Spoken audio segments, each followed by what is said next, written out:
end our lives. But he didn't know in 2 seconds I would be ending his.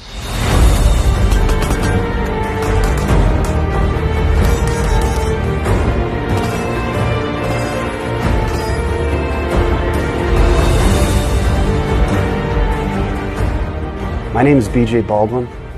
I'm a championship off-road racer. And I am a defensive pistol practitioner.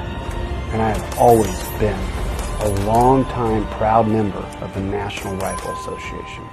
And at 1:46 a.m. on April 22nd, I found myself and my girlfriend in an unfair fight for our lives.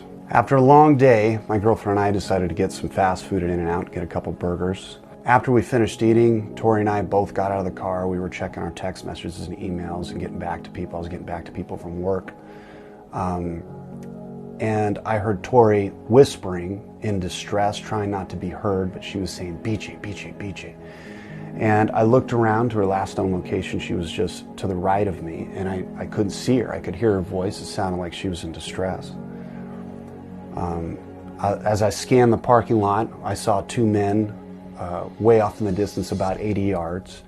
I could not see what they looked like. I just saw two shadows as the parking lot lighting was on a timer and all the lights had just gone out. Both of them had their hoods tied up over their faces like they didn't want to be identified, and one of them had a gun, and it was pointed directly at Tori, and they were walking as fast as they could in her direction. And it was clear that her life was in danger. It was at that moment that everything slowed down. When I say I was in an unfair fight, it wasn't unfair to me, it was unfair to him. He turned the pistol towards me as soon as I saw him and said, "What's good?" and turned back to Tori. And it was at that moment that I realized that that was my opportunity, and I was not going to get another opportunity. I had to act as quickly and as proficiently as I possibly could. He should have never took the gun off of me. He took 2 shots at Tori, 6 shots at me. He didn't get a single hit on either one of his targets because I got all of my hits, all 10. 9 in the chest, 1 in the central nervous system. And that's what it took to neutralize the threat and save both of our lives so that we could make it home to our families. No matter what gets in my way, I'm going to make sure I'm there to walk my daughter down the aisle, to make sure I'm there at my son's graduation, to make sure I'm there for my family. I don't care who gets in the way or who puts me in danger. I will fight to the death to make sure I make it home and that I'm there for my family, no matter what cost.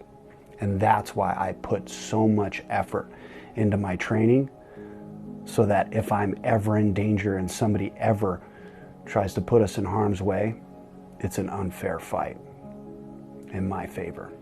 As soon as I started engaging the first person, the second guy realized that I had a firearm and I was there to fight to make sure I made it home to my family.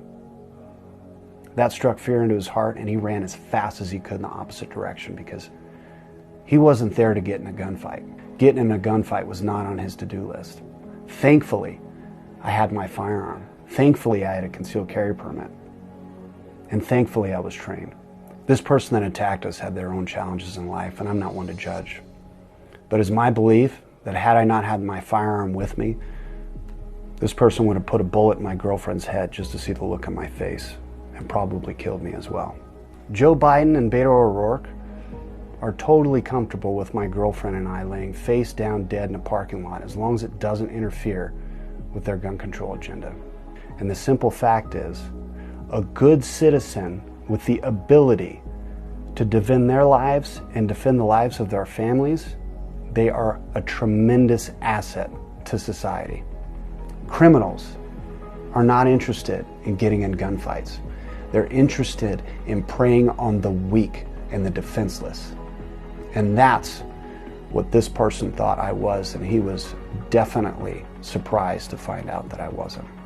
Use my story as an example of how important it is to continue to fight for our rights.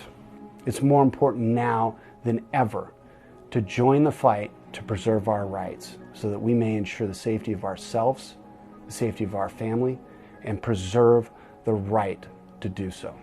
My name is BJ Baldwin, and I have always been a longtime proud member of the National Rifle Association.